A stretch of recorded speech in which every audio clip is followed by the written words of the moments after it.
There's a kind of silence that wraps itself around you after loss. Not peaceful, not gentle, but hollow, like everyone else kept living and you just paused. Harold passed away on a Sunday morning. The church bells were ringing. The birds outside our window were chirping, and I was making tea. It was supposed to be just another quiet day together, but instead I found him sitting still, too still. Eyes closed, hands folded, like he'd just decided that was enough. The funeral was simple, just like Harold wanted. Closed casket, no big speeches, no drama, only a few tears, mostly mine. Dana and Eric stood at my sides like polite strangers, not because they were grieving, but because they didn't want to look indifferent. And even then, I knew I was about to face something worse than widowhood. The day after the funeral, they began circling. Dana arrived with a clipboard. We should talk about the estate. Eric showed up with his laptop. Let's get ahead of probate. No one brought flowers, or a warm meal, or a quiet word of comfort. They brought agendas. I said nothing. I nodded. I offered coffee. I let them talk. Because Harold's final words had been clear, Evelyn, don't rush to explain. Let them reveal themselves first. So I stayed quiet. I didn't tell them about the $8 million trust, didn't mention the deed transfer, didn't say a word about the retirement accounts I now controlled. Instead, I let them think I was simple, and oh, how quickly they believed it. The first time they called me useless, it was whispered. Dana was in the kitchen speaking to her husband on the phone. She's sweet, but she's kind of useless now, I stood around the corner out of sight. And something inside me cracked, but I held it together, because that word, useless, it would come back to haunt them. Eric tried to sell Harold's tools, not out of nostalgia, but because he assumed no one would stop him. They're just collecting dust, Mom. Leave them. What for? You can't use them. He laughed when he said it, like I was just a soft body taking up space. I didn't laugh back. I just looked at him long and hard until he grew uncomfortable. And still, I said nothing. They started making plans without me. Dana mentioned downsizing. Eric floated the idea of repurposing the house. They spoke like they were project managers, not children. Not grieving, not mourning, just strategizing how to use the assets I represented. And each time they did, I made a small note in my journal they forget who I was. But I remember who they've become. I cooked dinner one night, Harold's favorite stew. They both came over. Sat ate barely, said thank you. And as I cleared the table, I overheard Eric mutter, "She's not going to last much longer in this place. Dana. She can't handle it. She needs assisted living. Eric. She can't even drive anymore. But I could. I just chose not to. Because I had nowhere to be except right here watching them dig their own graves with every sentence." The loneliness was sharp. Not because Harold was gone, but because my children never really arrived. They were here in body, but in soul. They were already off spending my money. Or so they thought. One night I sat with Harold's old journal. He'd written, "If they chase money before they chase kindness, leave them behind, Ev. They'll only poison the rest of your life." I closed the book with trembling fingers, because now I knew that poison was already dripping into the well, but I endured. I smiled, I nodded. I let them underestimate me, because nothing exposes a greedy heart faster than a silent witness. And I was done being anything else. They thought I was old, weak, useless.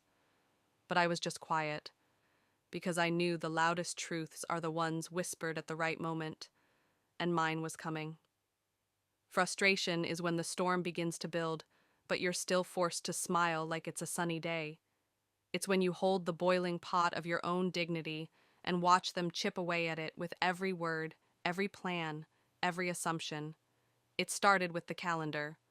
One morning, Dana showed up with a laminated weekly schedule, color-coded, bullet-pointed.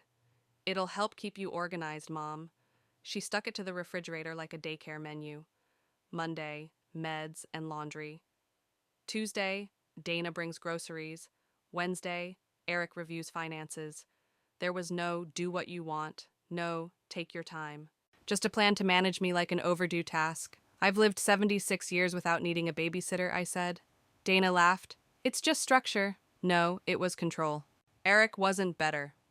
He came around with spreadsheets. Here's a breakdown of your monthly spending. I didn't ask for that. Just keeping you safe, Mom. Safe, I was being boxed in, labeled, filed under too old to matter. And they didn't even notice the lines they crossed, because to them I was already obsolete. Then came the emails. They didn't know I could still use the computer. They assumed I only checked for birthday cards. But Harold taught me everything banking, investments, encryption. So when I saw Dana's message to Eric, my hands didn't tremble. They steadied. The email said I think she's hiding something. Maybe Dad left something we don't know about. We should go through her bedroom while she's at church Sunday. And Eric replied, already planned on it. They were going to search my room. Like thieves in broad daylight. Like I didn't matter. I canceled my church visit. Sat quietly in the sunroom. Watched them walk past the window, keys in hand. I made no sound. I simply recorded it. Every drawer opened. Every comment made. Eric, nothing here but medicine and old papers. Dana. She's smarter than she looks. I stared at the phone in my lap, recording, documenting, silently promising myself this won't be forgotten. When they left, I walked back into my room. Everything was slightly off. A photo frame turned wrong. My jewelry box lid not quite closed. Pill bottles misaligned. It wasn't the invasion that stung most. It was the assumption that I wouldn't notice, wouldn't care, wouldn't fight back, because useless women don't push back, right? Dana called later that night. How was church, Mom? Quiet. Glad you got some peace. I did, I said, and smiled as I deleted the recording from my encrypted cloud backup. I already had it stored 3 other places. They were testing my limits, and I let them. Because when a person's mask begins to slip, you don't stop them. You just hand them a mirror later. And I was nearly ready to let them see their own reflections. The worst came on a Tuesday afternoon. I was in the kitchen when I overheard Dana talking to her teenage daughter. Grandma's sweet, but she can't really do anything anymore. She's just there, like a doormat, like furniture. Not a woman who built this family with her own 2 hands. Not the one who stayed up nights sewing Halloween costumes, who covered bills in secret when Eric lost his job, who gave up vacations so Dana could go to college. Just there. I dropped the spoon I was holding. It clanged on the tile. They both looked at me. Everything okay, Mom? Yes, I said. Just slipped. But something had shifted inside me. Something sharp. Not rage, not sorrow. Just a solid click, like the final piece of a puzzle sliding into place. I went to the attic that evening, opened the fireproof box where Harold had left everything, the trust documents, the deed in my name, the coded access to the brokerage accounts, the letters his mine and the ones we'd written just in case. I added a new letter to the pile, one they'd read soon enough. And it started with just 2 words: you failed. I wasn't angry anymore. I was focused, because anger burns fast, but frustration, that's fuel. And I was building something bigger than a fight. I was building a reckoning. They wanted to manage me, reduce me to a fragile shell. But what they didn't understand was, the more they squeezed me, the more clearly I saw them. And now I had everything I needed, not to get revenge, but to reclaim my name. They called me useless. But here's the thing about women like me. We've already survived war loss, childbirth, betrayal, and poverty. What's one more insult? What's one more storm? Let them laugh. Let them plot. Let them underestimate. Because soon they'll know exactly what I've been protecting, and what they were never worthy of. Bitterness doesn't appear all at once. It builds slowly in the pauses between insults, in the polite smiles after betrayals, in the realization that people you once loved now see you as expendable. I began keeping records, not out of fear, but out of focus. A folder on my nightstand labeled inheritance, another labeled disrespect, and a third just labeled truth. Because I knew this wasn't going to end with a conversation. It would end with a reckoning. I watched them get bolder. Dana began bringing realtors by the house for consultations. I'd sit in the living room as strangers walked through my kitchen, my bathroom, my garden. Just exploring options, she said. Who gave you permission? Don't be difficult, Mom. We're trying to help. No, they were trying to help themselves. Eric had a renovation company send me a quote. New roof, new floors, senior-friendly bathroom upgrades. If we do it now, he said we can increase the resale value. Resale, I mean, future investment. He couldn't even say the truth out loud. He was counting on my silence, my passivity, my so-called uselessness. Dana even suggested moving in, not to care for me, to claim territory. This house is too much for you. It makes sense if I take the master bedroom. She said it like an act of mercy. I said nothing, just stared at the teacup in my hand, and imagined throwing it against the wall. But I didn't, because I still believed in strategy over spectacle. Bitterness taught me patience, and patience taught me preparation. I visited Harold's lawyer again, updated the letters of instruction, authorized a statement of account summary, set up my final move. I even met with a journalist, not for an article, just for a conversation. A respected woman who ran a newsletter about elder abuse and inheritance manipulation. She listened to my story, took notes, asked questions. Would you be willing to speak publicly? She asked. Maybe I said. Why now? Because being quiet got me here. Speaking might get someone else out. One afternoon, I saw Dana standing in my garden. Harold's garden. She was on the phone talking about removing the arbor. It's old. It's not really safe. I'll just hire someone and surprise her. Surprise me, like I was a guest in my own home. The same home I had mortgaged my future to build. The home I had saved for brick by brick bitterness finally bloomed. I wrote her a letter that night. I didn't send it, but I wanted to read it into her soul. You treat me like a placeholder, but I was the pillar. You treat me like a relic, but I built the legacy you now stand on. And the cruelest thing you've done is not the scheming, not the lies, not even the theft. It's pretending I was never valuable to begin with. Eric wasn't far behind. He began asking about advance directives and long-term care policies. He called me one night and said, "You should really think about getting your affairs in order." I laughed. A short, bitter laugh that surprised even me. "Oh, Eric," I said, "my affairs are very much in order. I just haven't told you about them." Silence. Then what's that supposed to mean? You'll find out, I said, and hung up. They were falling apart in real time. Because my silence had become uncomfortable, unpredictable. It no longer meant weakness, it meant strategy. And nothing terrifies a manipulator more than not knowing how close they are to being exposed. They began checking in more often. Not out of concern, but out of paranoia. "You're not mad, are you? We just want what's best for everyone. Let's have dinner soon. Okay?" They were trying to fix what they didn't even realize was broken. But I wasn't mad anymore. I was done. I sat by Harold's grave that week, brought flowers, and a letter. They called me useless Harold, just like you said they might. But I remembered your words, and I remembered me. They think I've been sitting in silence, but really, I've been loading the cannon, and it's almost time to fire. Bitterness isn't just pain, it's clarity, a sharpness that cuts through years of pretending. I wasn't sad anymore. I was awake. And the people who underestimated me were about to realize even silence has a breaking point.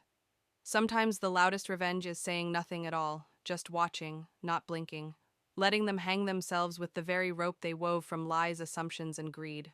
I became invisible on purpose. No more protests, no more questions, just nods, quiet smiles, and that silence, it made them bold. Dana started redecorating. Without asking, she ordered new furniture, changed curtains, moved family photos off the walls to declutter. "We'll make this place more modern," she said. "Clean lines, resale friendly, that word again. Like my life was a staged set waiting for buyers." Eric brought over a financial advisor. He didn't even introduce him as a guest. Just walked in with a stranger in a blazer, a briefcase, and fake charm. "We're looking into some options for reverse mortgages, Mom. Could unlock some cash for you." "For me?" Of course, he lied, smiling. And who would handle the disbursement, he didn't answer. But I didn't need one. I simply offered them tea, sat back, and pressed record on my phone hidden beneath a coaster. I watched as they grew more confident and more careless. They discussed transfer of ownership documents over dinner, They talked about streamlining my assets. They even mentioned my life insurance policy while I was still holding the fork, like I was already gone. But I had a secret. They didn't know about the mirror lawyer, a second estate planner I'd hired to ensure no document could be altered behind my back. They didn't know about the video Will Harold had recorded stating clearly, "If they ever make your existence feel small, remind them what you've survived." They didn't know about the beneficiary changes I'd made just days after the funeral. Because they never asked. They assumed. One day I placed 3 envelopes in the safe. One for Dana, one for Eric, one for the lawyer, each one a summary of everything they'd done, of everything they'd lost, of everything they would never get. Then I waited. And while I waited, I listened. To how they spoke to me when they thought I wasn't listening. To how they smiled through their teeth. To how they treated me like a statue carved in obligation. I began to go on short walks again. Met with the women at the community center. Joined a memoir writing class. One day I read a story aloud. About a woman who raised a family, buried a husband, and was nearly erased by her own children. The room was silent when I finished, and one woman said softly, "It's brave to tell the truth while you're still alive." And that was the moment I knew I was ready. I called a family meeting, at my table, on my terms. "There's something I need to tell you," I said, setting down the tea. They looked nervous. Eric glanced at Dana. Dana looked down at her phone. Before Dad passed, he left me everything. The accounts, the house, the trust. "We know that," Dana interrupted. "We just assumed you'd want help managing it." "No," I replied calmly. "You assumed I couldn't. That's not fair. Neither is calling your mother useless." Silence. Then I placed the documents on the table, the trust statement, the revocation of any shared ownership, the signed letters revoking their access to any future inheritance. Everything is now donated to charities, to education programs, to shelters. Eric's eyes widened. Dana's mouth dropped open. "You gave it away." "No," I said.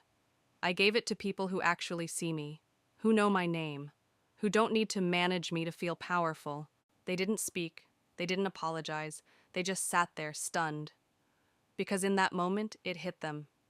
They never really knew me. Not the strong wife. Not the grieving widow. Not the woman who'd quietly documented every word they said. I stood up, walked to the window, looked out at the garden Dana had once called outdated. Harold's roses were blooming again. Red, fierce, unapologetic. Just like me, they called me useless, but I was the architect of every good thing they ever had. And now, in the silence they gave me, I had crafted their consequence. Not out of anger, not even out of pain, but out of truth. Because sometimes the best way to fight is simply to outlive the lies. The truth doesn't always explode like fireworks. Sometimes it lands like thunder, heavy, sudden, impossible to ignore. It shakes the ground they thought was solid. It reveals what you were never supposed to see. I handed each of them their envelope. Dana stared at hers. Eric hesitated. "You might want to sit," I said. They didn't. They opened them anyway. Inside, a notarized letter from my lawyer revoking them as beneficiaries. Bank statements showing the entire $8 million had been allocated, most of it already spent on scholarships. Food banks housing for displaced women. And one final page, a transcript of every manipulative conversation, each line indexed by date, time, and location. Dana's hands started to shake. Eric looked pale. "You recorded us. No, I documented you. You wrote this story. I just filed it properly." Dana's voice cracked. "Why would you do this?" "Because you did." "We were trying to help yourselves," I corrected. "From the moment your father died, you stopped seeing me as a person." "That's not true. You called me useless." They fell silent, not because they disagreed, but because deep down, they remembered. Eric tried to argue. "You should have told us about the money." "Why, so you could move faster." "No, so we could protect it." "You couldn't even protect my dignity." I placed one final envelope on the table. Larger, heavier. "What's that?" Dana asked. "Your father's letter." They exchanged a glance. I nodded. He knew this could happen. He planned for it. Eric opened the envelope. Inside was a handwritten letter, yellowed, ink slightly faded.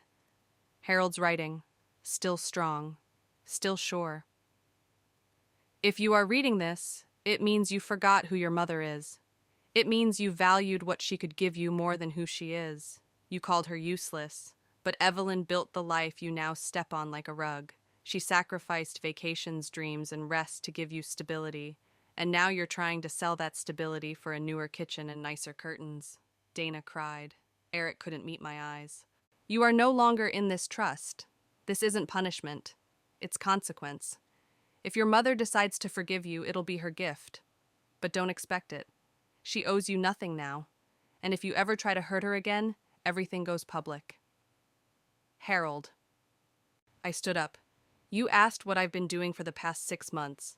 This, I said, building a wall between myself and the people who saw me as disposable. Dana reached across the table. Mom, I'm so sorry. Please. Not now, I said. And not because I don't believe you, but because I don't trust you. Let us fix it. You don't fix broken glass by stepping on it harder. They left without another word. No yelling, no fighting, just silence. The kind of silence that follows a landslide, when everything's buried, when nothing looks the same. I made tea that evening. Same way Harold liked it, dark strong, just a drop of lemon. I sat by the window watching dusk stretch across the lawn. The garden was quiet, but inside me a peace was rising. I wrote a letter of my own, to myself, to the woman who survived. They called you useless, but you held the weight of generations. They called you fragile, but you carried the burden of silence with grace. They called you irrelevant, but your decisions rewrote the future. The phone rang once. I didn't answer, not because I was angry, but because I was finally free. Free from their expectations, from their manipulation, from the mask of mother as wallet. The truth came out, and it didn't scream. It whispered. But that whisper shattered everything they built on assumption. They thought I was just sitting in the corner of my own story. But I was the author, and I had just finished the chapter they never thought I'd write. Peace doesn't always come with fireworks. Sometimes it comes with a cup of tea, a clean porch, and the feeling of being whole, even after being broken. Weeks passed, no calls, no visits, no emails.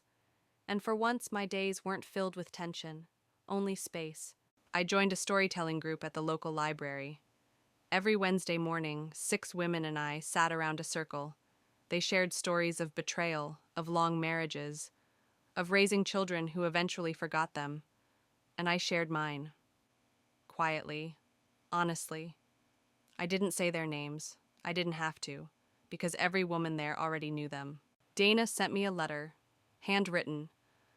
I thought I was protecting your legacy, but really I was just trying to control it.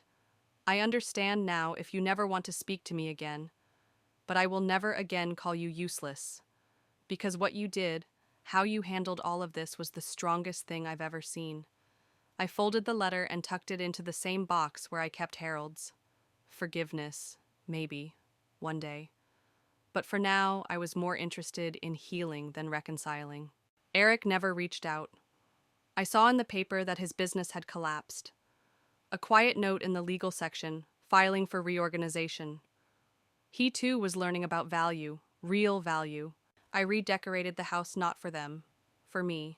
I restored Harold's study exactly how it was, hung new curtains in soft green, baked bread again, grew lavender by the windowsill, not because I needed to stay busy, but because I was reclaiming joy. I gave the rest of the trust away. Every last cent went to causes that mattered: a girls' school in rural Georgia, a legal aid clinic for women over 60, a startup fund for single mothers opening their first businesses. The letters came slowly, thank you notes, photos, updates. One girl wrote, "I didn't think I'd ever get out of this cycle, but because of you, I start college next fall."